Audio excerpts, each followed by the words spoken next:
Hi friends, ನಿಮ್ಮ ಜೀವನದಲ್ಲಿ ಯಾರಾದರೂ ಒಂದು ಅತಿ ಮುಖ್ಯ ಪಾತ್ರವನ್ನು ವಹಿಸುತ್ತಿದ್ದಾರಾ? ಅವರೇನಾದರೂ ನಿಮ್ಮ ಮೇಲೆ ಒಂದು ಸ್ವಲ್ಪ ಸಿಡುಕಿದ್ರೆ ನಿಮ್ಮ ಇಡೀ ದಿನದ ಮೂಡ್ ಹಾಳಾಗ್ತಿದೆಯಾ? ಅಥವಾ ಅವರ ವ್ಯಕ್ತಿತ್ವದಲ್ಲಿ ಒಂದು ಚೂರು ಇರುಸು ಮುರುಸು ಬದಲಾವಣೆ ಆದರೆ ನಿಮಗೆ ತುಂಬಾ ಸಂಕಟ ಆಗ್ತಿದೆಯಾ? ಆ ವ್ಯಕ್ತಿ ಇಲ್ಲ ಅಂತ ಹೇಳಿದರೆ ನಾನು ಬದುಕೋದೇ ಇಲ್ಲ, ಅಷ್ಟರ ಮಟ್ಟಿಗೆ ನೀವು ಯಾರನ್ನಾದರೂ ಹಚ್ಚಿಕೊಂಡಿದ್ದೀರಾ? ಹಾಗಿದ್ರೆ ಇವತ್ತಿನ ವಿಡಿಯೋದಲ್ಲಿ ಅವರಿಂದ ಹೇಗಪ್ಪ ಡಿಟ್ಯಾಚ್ ಆಗೋದು ಅನ್ನೋದರ ಬಗ್ಗೆ ಹೇಳ್ತಾ ಹೋಗ್ತೀನಿ. ಇದೇನಿದು, ನಾನು ಅಷ್ಟು ಪ್ರೀತಿಸುತ್ತಿದ್ದೇನಂತ ಹೇಳಿದರೆ ಒಳ್ಳೆಯದೇ ಅಲ್ವಾ? ಯಾಕೆ ನಾನು ಆ ವ್ಯಕ್ತಿಯಿಂದ ಡಿಟ್ಯಾಚ್ಮೆಂಟ್ ಒಳಗಾಗಬೇಕು? ಯಾಕೆ ನಾನು ಆ ವ್ಯಕ್ತಿಯಿಂದ ದೂರ ಆಗಬೇಕು ಅಂತ ಕೇಳ್ತಾ ಇದ್ದರೆ ಇವತ್ತು ಹೇಳ್ತೀನಿ ನೋಡಿ. ಅತಿಯಾದರೆ ಅಮೃತನೂ ವಿಷ ಅಂತ ಹೇಳ್ತಾರಂತೆ. ಹಾಗೆ ನಾವು ಯಾರನ್ನಾದರೂ ತುಂಬಾ ಪ್ರೀತಿಸುತ್ತಾ ಇದ್ದೀವಿ, ಅವರಿಲ್ಲದೆ ನಾನು ಬದುಕೋದೇ ಇಲ್ಲ ಅಂತ ಯಾವತ್ತಾದರೂ ಯಾರೇ ಆಗಿರಲಿ, ನಮ್ಮ ಸ್ವಂತ ಮಗುವೇ ಆಗಿರಲಿ, ಅದಕ್ಕೆ ನಾನು ತುಂಬ ನಿನ್ನನ್ನು ಪ್ರೀತಿಸುತ್ತಿದ್ದೇನೆ ಅಂತ ಗೊತ್ತಾದರೆ ಅವತ್ತಿನಿಂದ ಅವರು ನಮ್ಮನ್ನು ಮ್ಯಾನಿಪುಲೇಟ್ ಮಾಡಲಿಕ್ಕೆ ಶುರು ಮಾಡ್ತಾರೆ. ಯಾಕಂತ ಹೇಳಿದರೆ ಮನುಷ್ಯ ನೋಡಿ, ಯಾವತ್ತೂ ಅಷ್ಟೇ, ಯಾವಾಗಲೂ ನೀವು ಎಂಥದೇ ಒಂದು ಗ್ಯಾದರಿಂಗ್ ಆಗಿರಲಿ ಅಥವಾ ಎಲ್ಲೇ ಇರಲಿ, ನೀವು ಎಂಥದೇ ಸಂಬಂಧ ಆಗಿರಲಿ, ನಿಮ್ಮ ಬೆಲೆ ಗೊತ್ತಾಗಬೇಕು ಅಂತ ಹೇಳಿದರೆ ನಿಮ್ಮ ಇರುವಿಕೆ ಕಡಿಮೆ ಆಗ್ತಾ ಹೋಗಬೇಕಂತೆ. ಅಂತ ಹೇಳಿದರೆ ಈಗ ನಿಮಗೆ ನಿಮ್ಮ ಬಳಿ ತುಂಬ ಹಣ ಇದ್ದರೆ ನಿಮಗೆ ಹಣದ ಬೆಲೆ ಗೊತ್ತಾಗೋಕ್ಕೆ ಸಾಧ್ಯನಾ? ಇಲ್ಲ. ಅಥವಾ ಯಾರಿಗಾದರೂ 24 ಗಂಟೆ ಕೂಡ ಫೋನ್ ಮಾಡಿದರೆ ಕಾಯ್ತಾ ಇರೋದು, ಫೋನ್ ಮಾಡಲಿಕ್ಕೆ ಕಾಯ್ತಾ ಇರೋದು, ತಕ್ಷಣ ರಿಸೀವ್ ಮಾಡುವುದು, ಅಥವಾ ಅವರು ಏನೋ ಕೇಳ್ತಾರೋ ಅದನ್ನು ತಕ್ಷಣ ಮಾಡ್ತಾ ಹೋದರೆ ಅವರಿಗೆ ನಿಮ್ಮ ಬೆಲೆ ಗೊತ್ತಾಗುತ್ತಾ? ಖಂಡಿತ ಇಲ್ಲ. ಸೊ ನಿಮ್ಮ ಬೆಲೆ ಗೊತ್ತಾಗಬೇಕು, ನಿಮ್ಮನ್ನು ಯಾರಾದರೂ ವ್ಯಾಲ್ಯೂ ಮಾಡಬೇಕಂತಾದರೆ ನಿಮ್ಮ ಲ್ಯಾಕ್ ಆಫ್ ಪ್ರೆಸೆನ್ಸನ್ನು ತೋರಿಸ್ತಾ ಹೋಗಬೇಕು. ಮತ್ತು ನೋಡಿ, ಯಾವುದೇ ವ್ಯಕ್ತಿಯಾಗಿರಲಿ, ಈಗ ನೋಡಿ, ಯಾರ ಮೇಲೆ ನಾವು ತುಂಬಾ ಡಿಪೆಂಡೆನ್ಸಿಯನ್ನು ತೋರಿಸ್ತಾ ಹೋಗ್ತೀವಿ ಆಗ ಅವರು ನಮ್ಮನ್ನು ಗ್ರ್ಯಾಂಟೆಡ್ ಆಗಿ ತಗೋತಾರೆ, ನಮಗೆ ಯಾವುದೇ ತರಹದ ಬೆಲೆಯನ್ನು ಕಡಿಮೆ ಮಾಡ್ತಾ ಹೋಗ್ತಾರೆ. ಅವರ ಜೀವನದಲ್ಲಿ ಕೂಡ ನಮ್ಮ ತೂಕ ಕಮ್ಮಿ ಆಗ್ತಾ ಹೋಗುತ್ತೆ.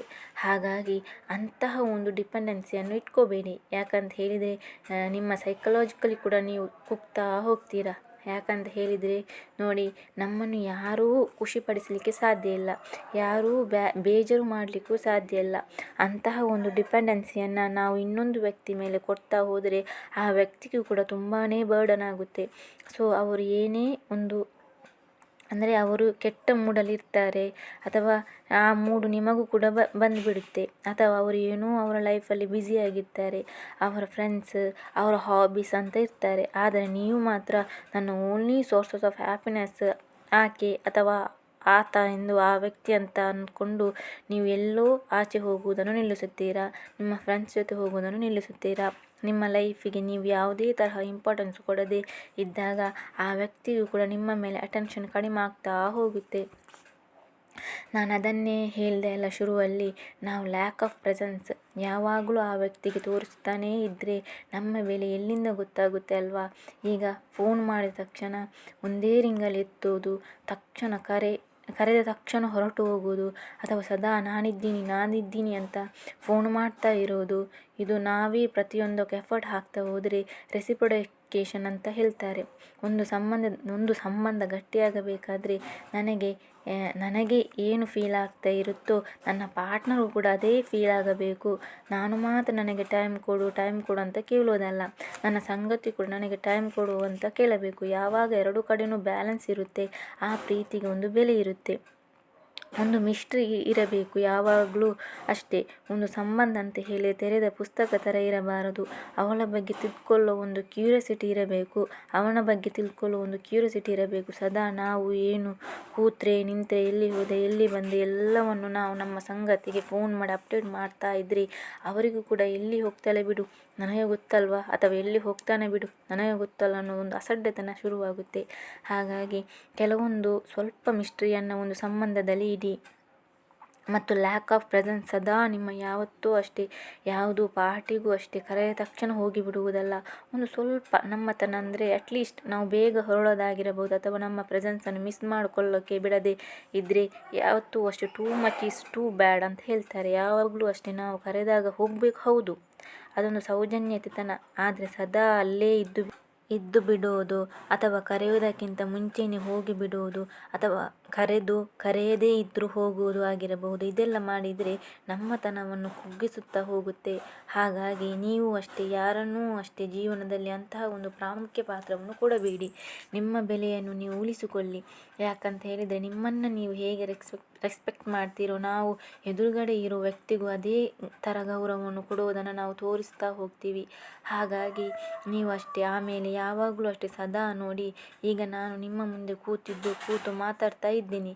ನಾನು ಅಯ್ಯಯ್ಯೋ ನನಗೆ ನನ್ನನ್ನು ಇವರು ಇಷ್ಟಪಡ್ತಾರೋ ಇಲ್ವೋ, ನಾನು ಸರಿಯಾಗಿ ಮಾತಾಡ್ತೀನೋ ಇಲ್ವೋ, ನಾನು ಹಾಗೆ ಮಾತಾಡ್ಬಿಡ್ತೀನೋ ಹೀಗೆ ಮಾತಾಡ್ಬಿಡ್ತೀನೋ ಏನೋ ಅಂತ ನಾನು ಅನ್ನುತ್ತಾ ಇದ್ದೆ. ನನಗೆ ಮಾತಾಡಬೇಕು ಅನಿಸಿದ್ರು ಹೊರಡುತ್ತಾ ಇರಲ್ಲ. ಹಾಗಾಗಿ ಎದುರುಗಡೆ ಇರೋ ವ್ಯಕ್ತಿ ನಿಮ್ಮನ್ನು ಜಡ್ಜ್ ಮಾಡಲ್ಲ. ಆ ಭಯವನ್ನು ಬಿಟ್ಟು ಬಿಡಿ.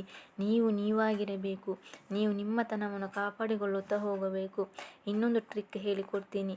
ನೀವು ಯಾರನ್ನು ಬೇಕಾದರೂ ಮೆಚ್ಚಿಸಬಹುದು ಈ ಟ್ರಿಕ್ನಿಂದ. ಹೇಗಪ್ಪ ಅಂತ ಹೇಳಿದರೆ, ಯಾವುದೋ ಒಂದು ಗ್ಯಾದರಿಂಗ್ ಹೋಗ್ತೀರಾ ಅಥವಾ ನಿಮ್ಮ ಪಾರ್ಟ್ನರನ್ನು ಇಂಪ್ರೆಸ್ ಮಾಡಬೇಕಾದರೂ ಮೊದಲನೆಯದಾಗಿ ಏನಪ್ಪ ಅಂತ ಹೇಳಿದರೆ ಅವರು ಹೇಳೋದನ್ನು ಕೇಳಿ. ನೋಡಿ, ಎಷ್ಟೇ ಸರ್ತಿ ಜನ ಹೇಳ್ತಾರೆ ಅವರಿಗೆ ಏನು ಅಂತ ಹೇಳಿದರೆ ಅವರಿಗೆ ಸೊಲ್ಯೂಷನ್ ಗೊತ್ತಿರುತ್ತೆ ಅವರ ಪ್ರಾಬ್ಲಮ್ಗೆ. ನಿಮಗೆ ನೋಡಿ, ನಿಮ್ಮ ಲೈಫಲ್ಲಿ ಇರುವಂತಹ ಪ್ರಾಬ್ಲಮ್ಗೆ ಸೊಲ್ಯೂಷನ್ ಗೊತ್ತಾ ಇಲ್ವಾ? ಆದರೆ ನಿಮಗೆ ಆ ಪ್ರಾಬ್ಲಮ್ ಯಾಕೆ ದೊಡ್ಡದು ಅನ್ನಿಸ್ತಾ ಇರುತ್ತೆ ಅಂತ ಹೇಳಿದರೆ ಯಾರು ನಿಮ್ಮ ಪ್ರಾಬ್ಲಮನ್ನು ಕೇಳುವವರು ಇರಲ್ಲ. ಹಾಗಾಗಿ ನೀವು ನಿಮ್ಮ ಸಂಗಾತಿಯನ್ನು ಮೆಚ್ಚಿಸಬೇಕಾದರೆ ಅವರು ಏನು ಹೇಳ್ತಾರೆ ಅದನ್ನು ತಾಳ್ಮೆಯಿಂದ ಕೇಳಿ. ಯಾವಾಗ ನಾವು ತಾಳ್ಮೆಯಿಂದ ಕೇಳ್ತೀವೋ ಅವರ ಥರ ಮಾತಾಡಲಿಕ್ಕೆ ಶುರು ಮಾಡ್ತೀವಿ, ಅವರ ಥರ ಡ್ರೆಸ್ ಮಾಡಲಿಕ್ಕೆ ಶುರು ಮಾಡ್ತೀವಿ, ಅವರ ಥರ ಇರೋಕ್ಕೆ ಶುರು ಮಾಡ್ತೀವಿ. ಯಾವಾಗ ನಾವು ಅಪೋಸಿಟ್ ಪರ್ಸನ್ ಮಿಮಿಕ್ ಮಾಡ್ತೀವಿ, ಇಟ್ ಈಸ್ ಸ್ಟಾರ್ಟ್ ಆಫ್ ಹಿಪ್ನೋಟಿಸ್. ಯಾಕಂತ ಹೇಳಿದರೆ ನಿಮಗೆ ಯಾರನ್ನು ಇಷ್ಟ ಆಗ್ತಾರೆ ಅಂತ ಹೇಳಿದರೆ ನಮ್ಮ ರೀತಿ ಯೋಚನೆ ಮಾಡುವವರು, ನಮ್ಮ ರೀತಿ ಇರೋರ ಬಗ್ಗೆ ನಮಗೆ ಆಕರ್ಷಣೆ ಒಳಗಾಗ್ತಾ ಹೋಗ್ತೀವಿ. ಹಾಗಾಗಿ ನಿಮ್ಮ ಸಂಗಾತಿ ಏನಾದರೂ ಹೇಳ್ತಾ ಇದ್ದರೆ ಮೊದಲನೇದಾಗಿ ಕೇಳಿ. ಯಾಕಂದರೆ ಹೇಳಿದರೆ ಕೇಳೋದೇ ಕಷ್ಟ ಆಗಿದೆ ಈಗಿನ ಕಾಲದಲ್ಲಿ ಅಲ್ವಾ? ತಕ್ಷಣ ನಮ್ಮ ಹತ್ರ ಸೊಲ್ಯೂಷನ್ ಇರುತ್ತೆ, ತಕ್ಷಣ ಟ್ರಿಗರ್ ಆಗಿ ಬಿಡುತ್ತೇವೆ, ಇಲ್ಲ ತಕ್ಷಣ ರಿಯಾಕ್ಟ್ ಮಾಡಿಬಿಡುತ್ತೇವೆ. ಆದರೆ ಅವರು ಏನು ಹೇಳ್ತಾರೆ ಅದನ್ನು ಕೇಳೋದೇ ಇಲ್ಲ. ಸೊ ನೀವು ಯಾರಾದರೂ ಏನಾದರೂ ಹೇಳ್ತಾರಂತ ಹೇಳಿದರೆ ತಾಳ್ಮೆಯಿಂದ ಕೇಳಿ. ಆಗ ನಾವು ಅಪೋಸಿಟಲ್ಲಿರುವಂಥ ವ್ಯಕ್ತಿಗೆ ಬಹಳನೇ ಇಷ್ಟ ಆಗ್ತೀವಿ ಅಂತ ಹೇಳ್ತಾ ಇವತ್ತಿನ ವಿಡಿಯೋವನ್ನು ಕೊನೆಗೊಳಿಸ್ತಾ ಇದ್ದೀನಿ. ಸ್ನೇಹಿತರೆ, ಈ ವಿಡಿಯೋ ನಿಮಗೆಲ್ಲ ಇಷ್ಟವಾಗಿದೆ ಎಂದು ಭಾವಿಸುತ್ತೇನೆ. ಇಷ್ಟವಾದರೆ ಒಂದು ಲೈಕ್ ಮಾಡಿ ಮತ್ತು ಇದೇ ರೀತಿಯ ಹೆಚ್ಚಿನ ವಿಡಿಯೋಸ್ಗಳಿಗಾಗಿ ಚಾನಲ್ ಸಬ್ಸ್ಕ್ರೈಬ್ ಮಾಡುವುದನ್ನು ಖಂಡಿತವಾಗಿ ಮರೆಯಬೇಡಿ. ಕೇಳಿದ್ದಕ್ಕಾಗಿ ಧನ್ಯವಾದಗಳು.